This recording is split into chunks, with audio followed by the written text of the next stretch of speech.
As with heart attacks, there is confusion as to whether HRT prevents strokes or causes strokes, and much of the confusion came about with the reporting of that WHI study in 2002 and 2004, WHI standing for Women's Health Initiative. All you heard when they reported on that study is that HRT caused an increase in strokes. They said an increase in strokes only. That's all they told you. But I like to always give you the actual numbers because the numbers don't lie, and then you get the real truth and the whole story. So here are the actual numbers. For women who took both estrogen and progesterone, the two hormones together, there was a 41% increase in strokes. That 41% amounted to 8 more strokes per 10,000 women per year. And for women who took estrogen all by itself without progesterone, the risk of stroke was only slightly increased, but not significantly so, not significant enough to call. But again, the real catch had to do with timing. For women who started HRT in the early years of their postmenopause, the risk of stroke was actually decreased. And for women who started HRT in the late years of their postmenopause, the risk of stroke was increased. So once again, the timing principle held true. The principles and the timing are all the same. But you know, they didn't tell you that. When the reporting was done, it was just globally presented as if the numbers were the same for all women at all ages, regardless of when they started HRT after losing their estrogen. This is the big problem. You have to get the whole story. You have to get all the information. And most of the time you don't. If you don't know how to assess a research study yourself and really read it and look at all the pitfalls and figure out all the limitations and find all the things that weren't ideal, you go by what the media tells you. Well, the media doesn't tell you much. They tell you what is sensational and dramatic and will get your attention. It's what they do. They're in the business of sensationalism. Okay, so don't you love it when you learn a single principle that you can apply to many things? This is what the timing principle is all about. It's one principle that you can apply to so many things, and it saves you from getting bogged down in a bunch of minutia. The other thing I've given you in these podcasts is a podcast on the non-hormonal medication options that you can use for reducing your risk of a heart attack. And guess what? They all work equally as well for reducing your risk of stroke.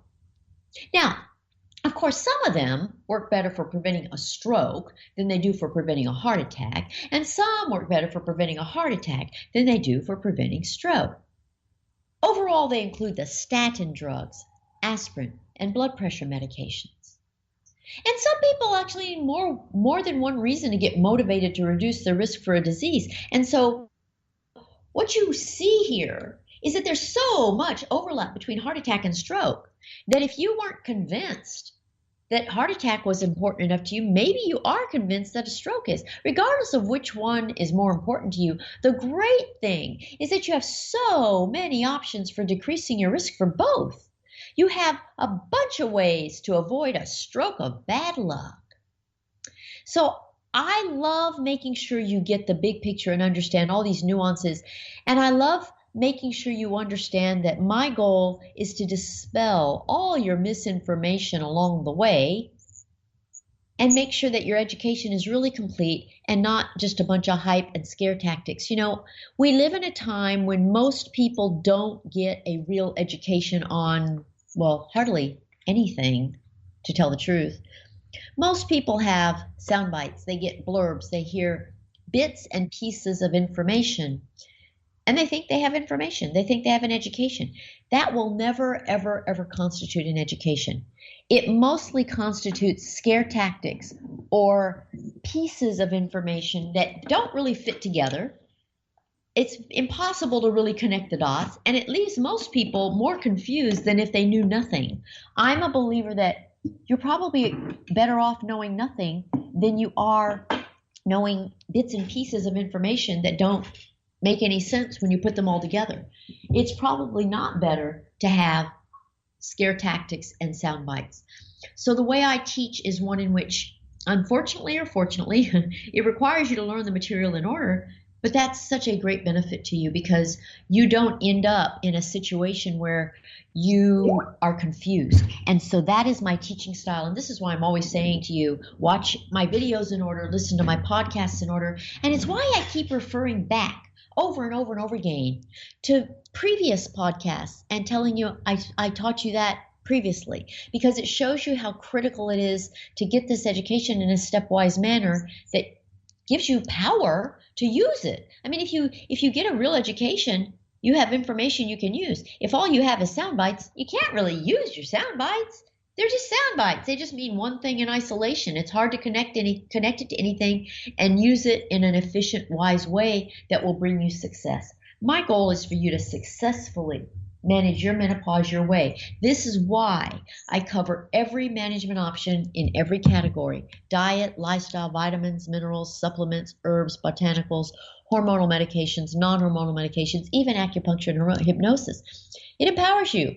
You know what everything can and cannot do, and you don't waste your time with a bunch of stuff that can't produce the results that you want. So everything has pros and cons. Everything has limitations and capabilities. The key is to know what they are. And knowing about the disease processes is critical, because when you understand the disease itself, it helps you make sense of why certain options can't do but so much. So I hope you enjoy this education. I invite you to go to my website, which is menopausetailor.me. You can schedule a one-on-one consultation with me, and that is a process in which I will tailor everything to your unique needs. I have just updated my website, and it is spectacular because when you schedule a consultation, it takes you directly to a great big questionnaire. You fill out all your answers, you can write your questions, you can write everything about yourself to your heart's content, and I will create a document to tailor all the information to you and give you the education so that you can use it to manage your menopause your way. So I wish you will come. I hope you come back to the next podcast. It will be a continuation, really, not of this one, but of the same kind of topic matter within the heart attack unit, and it will be on blood clots at menopause. So I will tell you goodbye for now, and I will see you in the videos and talk to you in the next podcast, and I will say goodbye. Take care.